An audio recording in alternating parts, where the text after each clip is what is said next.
What's going on, people? Welcome back to the channel. Today I'm gonna be talking about a question that I get a lot, which is it's not even a question, but I get a lot of DMs where people are asking me for advice on their relationships. They're not seeming to go so well at that moment in time, and they're considering breaking things off. They're saying we've tried to respark, the energy is just not there anymore. For me, I feel as though in this day and age, a lot of relationships, we look at them as very disposable. I don't feel as though people have that resilience that was there back in the day. I just wanted to give a bit of advice to people or things maybe they should think about before they really consider ending their relationship. Okay, there's issues in the relationships, there's conflict, there's disagreements, you know, you're no longer seeing eye to eye. You might even have what do they call it on Love Island, the ick. Let's be real, there's times in relationships where you may fall out of love with your partner. It happens. You're not feeling your partner no more, and this is those relationships where, to me, there's just been a breakdown in communication. It's not so much you two no longer love each other, it's just that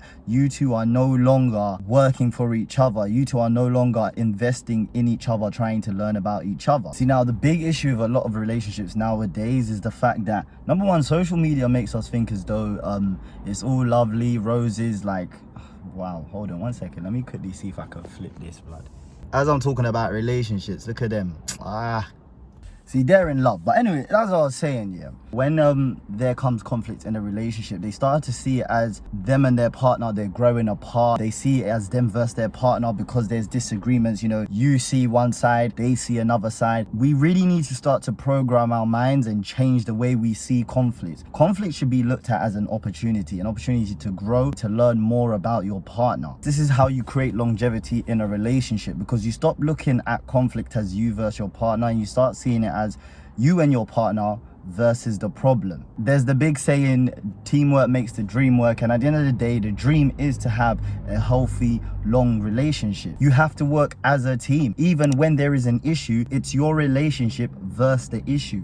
It's not you two versus each other because of an issue. People say titles bring complications and whatnot. It's because the way our minds are set up nowadays, when we are in a relationship, you have decided this is the person that I've decided to spend the rest of my life with. But a lot of people, even though they may take it into account, but they don't continue to remember it in their minds throughout the relationship, that their partner will continue to grow and change as a person. Whereas in the talking stage, we understand that all we're doing is getting to know that person, right? We're on a journey of discovery, and this is what a relationship should be. People focus too much on the final article, on the finished article, and they don't even want to learn about their partner no more, to accept that their partner is going to change and grow. That's why so much conflict happens. When it comes to relationships, you need to start thinking with your mind more. A lot of the time we think with our hearts because we're so emotionally invested, we're in love. A great saying that has helped me through so much in my relationship is that you need to be an observer of your emotions, not a reactor.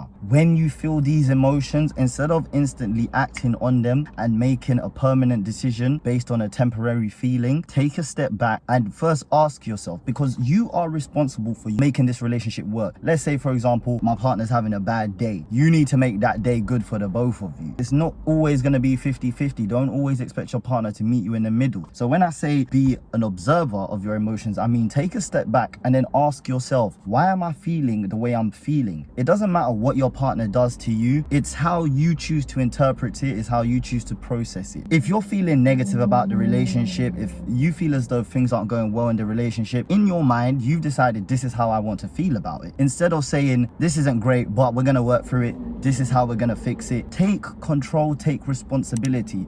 Too many times people want to be like, oh, but why is it that I always have to? No, when you get into a relationship, it's all about going that extra mile. It's all about saying, I know you're not always going to have great days, but that means it's now my responsibility to make that day great for you. It's not about 50-50 always, oh, but you did this and blah, blah, blah. Stop putting the blame on people and start taking responsibility. Let's say you're in a business and you have a business partner.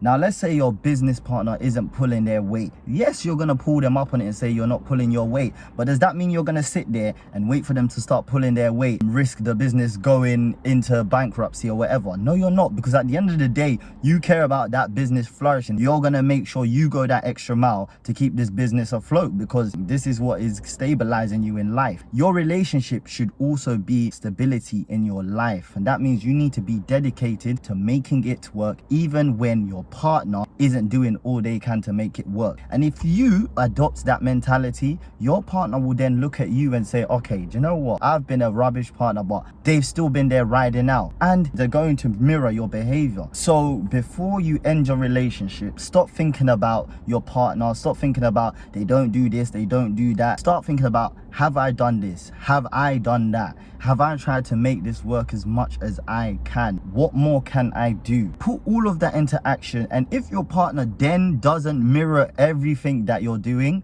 and doesn't see, okay, now I need to pattern up, then leave. Then you can leave, because at that point, I don't know what to tell you. But a lot of us, we don't try hard enough. We feel as though our partner, everything has to be 50-50. No, it doesn't. That's not how it works. Sometimes it's 80-20, sometimes it's 90-10, sometimes it's 99-1. But guess what?